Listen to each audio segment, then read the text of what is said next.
प्रिय दर्शकों, आज हम एक ऐसे समाज में जी रहे हैं जहां केवल पुरुष को ही महत्व दिया जाता है। आज जब भी लोगों के घर में बेटी का जन्म होता है तब उनके घर के सारे सदस्यों में मायूसी छा जाती है। इसका कारण मनुष्यों की अज्ञानता है जो लड़की को बोझ समझते हैं। लेकिन आपको जानकर यह हैरानी होगी कि लड़की का जन्म हर किसी के घर में नहीं होता। लड़की का जन्म उसी के घर में होता है जो भाग्यशाली होते हैं और अपने पूर्व जन्मों में बहुत सारे पुण्य का काम किए होते हैं। आज के इस वीडियो में हम जानेंगे कि भगवान किसके घर में लड़की का जन्म देने के लिए चुनाव करते हैं और वो कौन से पुण्य कर्म है जिसके कारण व्यक्ति बेटी का माँ बाप बनता है। हमारे इतिहास में वर्णित ऐसी कई बात बताएंगे जिससे साबित हो जाएगा कि बेटी का जन्म बोझ नहीं सौभाग्य होता है। तो हमारे इस वीडियो में अंत तक बने रहिएगा।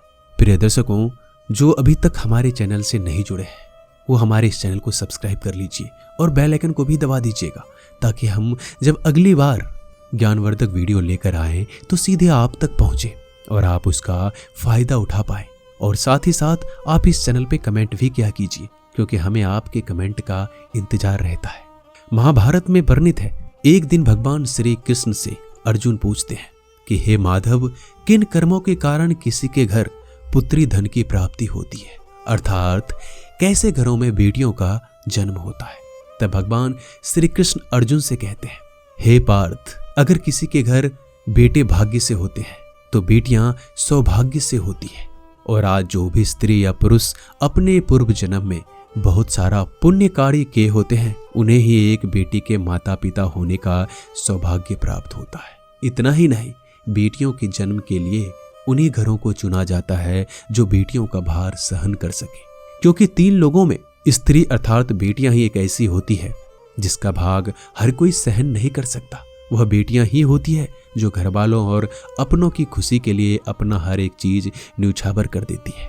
अर्जुन, लेकिन जिस दिन इस सृष्टि में बेटियों का जन्म लेना रुक जाएगा उस दिन सृष्टि भी ठहर जाएगी और इस सृष्टि का अंत हो जाएगा। मित्रों, भगवान श्री कृष्ण की इन बातों पर गौर किया जाए तो उनका कहना बिल्कुल सही है, क्योंकि अगर इस सृष्टि में बेटियां नहीं होगी तो किसी का भी वंश आगे नहीं बढ़ सकता। आपने भी कई लोगों को कहते हुए जरूर सुना होगा कि जिस घर में बेटी का जन्म होता है वह घर स्वर्ग के समान होता है, क्योंकि बेटा तो केवल एक कुल को रोशन करता है लेकिन बेटियां 2 कुलों को रोशन करती है। माता पिता के घर में वह एक बेटी के रूप में अपना उत्तरदायित्व निभाती है और वो ससुराल आकर बहू के रूप में अपनी पूरी कर्तव्य का पालन करती है। प्रिय दर्शकों, आजकल आप सुनते ही होंगे कि बेटियां या फिर बहू परिवार में किसी की मृत्यु हो जाने पर उसका पिंडदान नहीं कर सकती, लेकिन ये बिल्कुल भी सही नहीं है, क्योंकि रामायण में बताया गया है कि प्रभु श्री राम के पिता राजा दशरथ की जब मृत्यु हो गई तो माता सीता अर्थात राजा दशरथ की बहू ने ही उनका पिंडदान किया था, जिससे उन्हें जन्म मरण के इस चक्र से मुक्ति मिल गई थी। इतना ही नहीं, हिंदू धर्म शास्त्रों में बताया गया है कि बेटियां भी अपने पिता के नाम का पिंडदान कर सकती है। वहीं अगर ससुराल पक्ष में कोई पुत्र नहीं है तो इस स्थिति में बहू भी पिंडदान कर सकती है। प्रिय दर्शकों, वो लोग बहुत ज्यादा किस्मत वाले माने जाते हैं जिनके घर एक बेटी का जन्म होता है।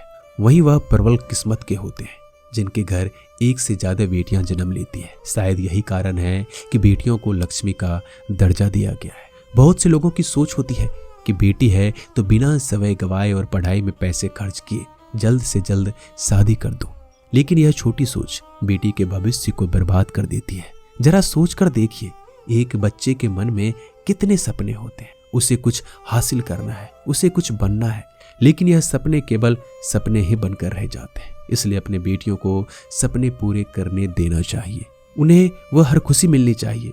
एक बेटे से ज्यादा बेटी हमेशा अपने माता पिता के लिए सोचती है। माता पिता को प्यार और अपनापन केवल बेटी ही दिखा सकती है।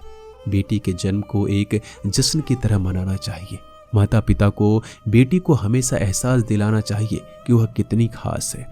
प्रिय दर्शकों, कभी भी बेटी माँ बाप पर बोझ नहीं होती, वह सिर्फ अपनी और अपने परिवार की किस्मत बनाने के लिए जन्म लेती है। कई लोग कहते हैं कि हिंदू इतिहास में लड़कियों का महत्व नहीं है। धन की देवी लक्ष्मी हो, दुर्गा हो या महाकाली, नारी सर्वस्व पूजी गई है। प्रिय दर्शकों, कहते हैं ना, हमारी लड़कियां लड़कों से कम नहीं। यह बात इतिहास में भी मिलता है। वशिष्ठ जी की पत्नी अरुंधति ने वरुण और इंद्रदेव को ब्रह्म ज्ञान का ज्ञान दिया था। सभी धनुर्धर की भांति द्रौपदी भी शस्त्र विद्या जानती थी। महाभारत में वर्णित है, द्रौपदी अर्थशास्त्री थी और युधिष्ठिर के राज्य कार्य में सहयोग करती थी। यह गलतफहमी है कि हिंदू धर्म में लड़कियों की इज्जत नहीं की जाती थी। द्रौपदी के वस्त्र छूने पर पूरे गौरव मिट गए और माता सीता के हरण से सोने की लंका जला दी गई। प्रिय दर्शकों, रामायण में जब भगवान राम धनुष को तोड़ते हैं तो राजा जनक विवाह के लिए दशरथ जी को बुलावा भेजते हैं। दशरथ जी आकर जनक जी को प्रणाम करते हैं। वैसे तो दूल्हे के पिता को नमस्कार नहीं करना चाहिए, इसलिए जब जनक जी मना करते हैं, आप दूल्हे वाले हैं, बड़े हैं, तब दशरथ जी कहते हैं, बड़े तो आप हुए क्योंकि आप दाता है और मैं याचक हूँ। प्रिय दर्शकों, लड़की के पिता को गर्व करना चाहिए कि वह देने वाला है। शास्त्रों में बताया गया है, मृत्यु के बाद पुत्र पिंड दान करे तभी पिता को मुक्ति मिलती है। परंतु एक लड़की के पिता जब उसे अच्छा वर देकर ब्याह देते हैं तब उनकी 21 पीढ़ियों को मुक्ति मिल जाती है। इसलिए हमेशा अपने उस बेटी को प्यार दें जिसने आपके घर में जन्म लेकर आपको पुण्य का भागी बनाया है। मित्रों, एक कथा के अनुसार 2 मित्र लंबे समय के बाद एक दूसरे से मिले। एक दोस्त ने दूसरे से उसका हाल पूछा। जवाब में उसने कहा, मेरे हाल तो एकदम मस्त है और हो भी क्यों ना, मेरे 2 बेटे जो है। तभी वो अपने दोस्त से पूछता है कि तेरे घर में कितने बच्चे हैं। दोस्त मुस्कुराते हुए खुशी के साथ बताता है, मेरे घर में तो 2 बेटियां हैं। उसका दोस्त भगवान का शुक्रिया अदा करता हुआ कहता है, मैं धन्य हूँ, मेरे घर बेटियां नहीं हैं। यह बात सुनकर दूसरे दोस्त की आंखों में आंसू आ गए। तभी उसकी बेटी पिता के मित्र से कहती है, अंकल, भगवान हमेशा भाग्यवान को ही बेटी देते हैं, कभी गरीब को बेटी के रूप में माता लक्ष्मी नहीं देते। प्रिय दर्शकों, भगवान केवल उसी को पुत्री का सुख देते हैं जिसके अंदर पालने की सामर्थ्य होती है, जो गरीब होकर भी अपनी बेटी को पाल सकता है। एक बार स्वामी विवेकानंद वैष्णो देवी की सीढ़ियां चढ़ रहे थे। बगल से एक किसान अपनी बेटी को कंधे में बिठाकर सीढ़ियां चढ़ रहा था।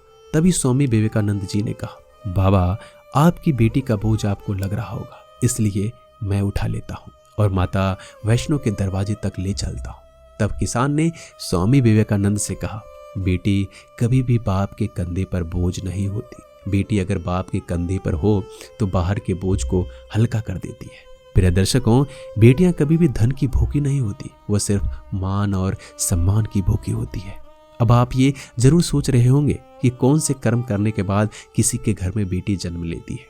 गरुड़ पुराण में यह बताया गया है कि जो मनुष्य सदा ही पुण्य करता है और दान धर्म करता है, उसी को अगले जन्म में स्त्री रत्न पुत्री रूप में प्राप्त होती है।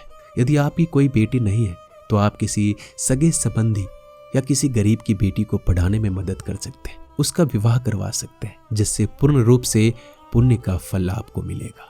प्रिय दर्शकों, आज आपने जाना कि बेटी का जन्म किसके घर में होता है और कौन से कर्म करने से बेटी पैदा होती है। प्रिय दर्शकों, हम उम्मीद करते हैं कि आपको जानकारी अच्छी लगी होगी।